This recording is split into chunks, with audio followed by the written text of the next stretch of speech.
көпчүлүк адамдардан тозоктун беш экени бар экенин билесиңби, кичине окубайсыңбы эми, кичине ибадат кылбайсыңбы десең, ал жака ким барып келиптир дегендер да көп айтылат да. Эми ошол ал жака ким барып келиптир деген адамга сиздин жообуңуз кандай болот эле? Бир жолу мен Ошто бир жүрүп калдым.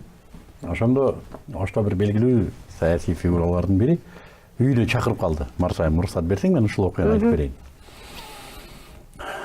Мен залда лекциям бар. Бир 80ден ашык адам отурат. Анан телефонду бирөөдөн чалдырып, залга чейин алып кирди телефон. Анан срочно үйгө келип калдыбыз дейт. Эмне болуп кетти? Срочно кел үйгө. Тез келип кал. Эмне болуп кетти? Анан мен залды сурадым. Мага жарым саат убакыт бериңиздер, 1 саат. Мен барып келе алайын. Танапис жарыялап коюп, үйүнө келсем, эки конок отуруптур. Экөөсү тең пенсияга чыккан күч органдарынын чоң наамдагы офицерлер экен. Анан ошо мени үйүнө чакырган киши айтып атат, муногуларга дейт, мен ислам жөнүндө түшүндүрө албай койдум дейт. Анан мен айттым, ушуга чакырдыңбы? Ооба. Ушуга чакырдым.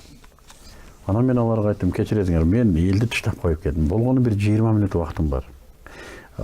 Качып кетти дебеңиздер. Биринчи мен силерди угайын, анан мен силерге сурооңуздарга жооп берейин. Бирок 20 мүнөттүн ичине батышалы. Десем, 40 мүнөт сүйлөштү. Экөө ислам жөнүндө эчтеке калган жок. Афганистан, Сирия, Россия, Америка, Чечня бардыгын билет экен. Мен алар окуган китепти бул кылымда окуп бүтпөйм.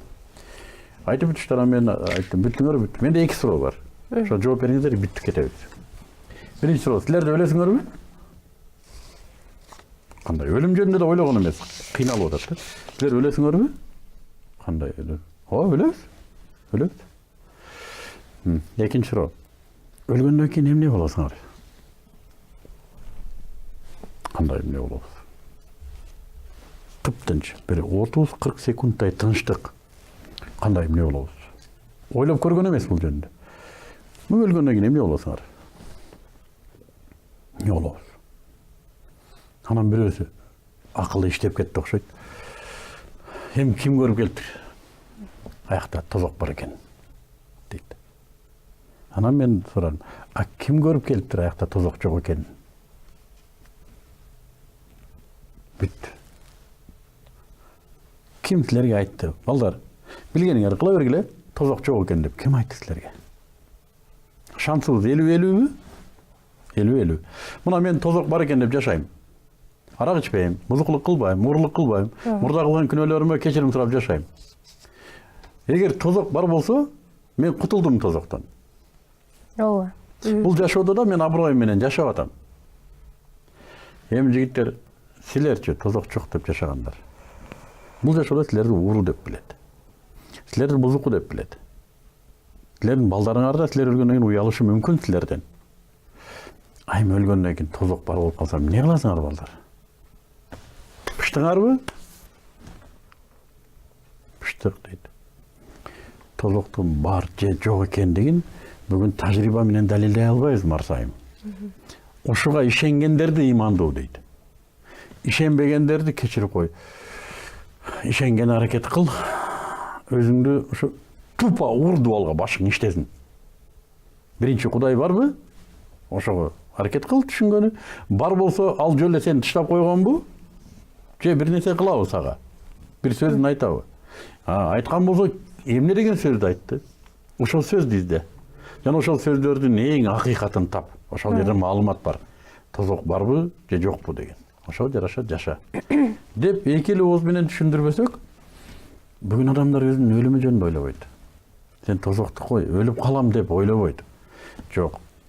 Ата-энесинен же болбосо каяктандыр бир сертификат алгандай да.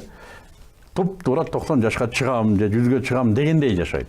Мен 60 жашка чыкканда намаз окуйм дегендер толо бул эмедечи. Билбейм, бул сен каяктан алдың муну? Сага ким кепилдик берип атат? Эми жакшы ниет менен жашаш керек да деп. Такыр башка нерсени айтат.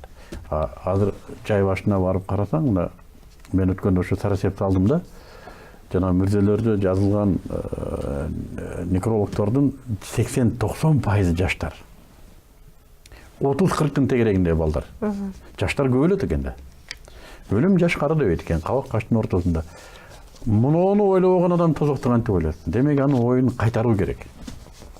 Аны биринчи Кудай жөнүндө ойлонтуруу керек. Анан Кудайдын маалыматы жөнүндө ойлонот да. Кудай жөнүндө ойлонбосо анын тозогун каяктан ойлонсун?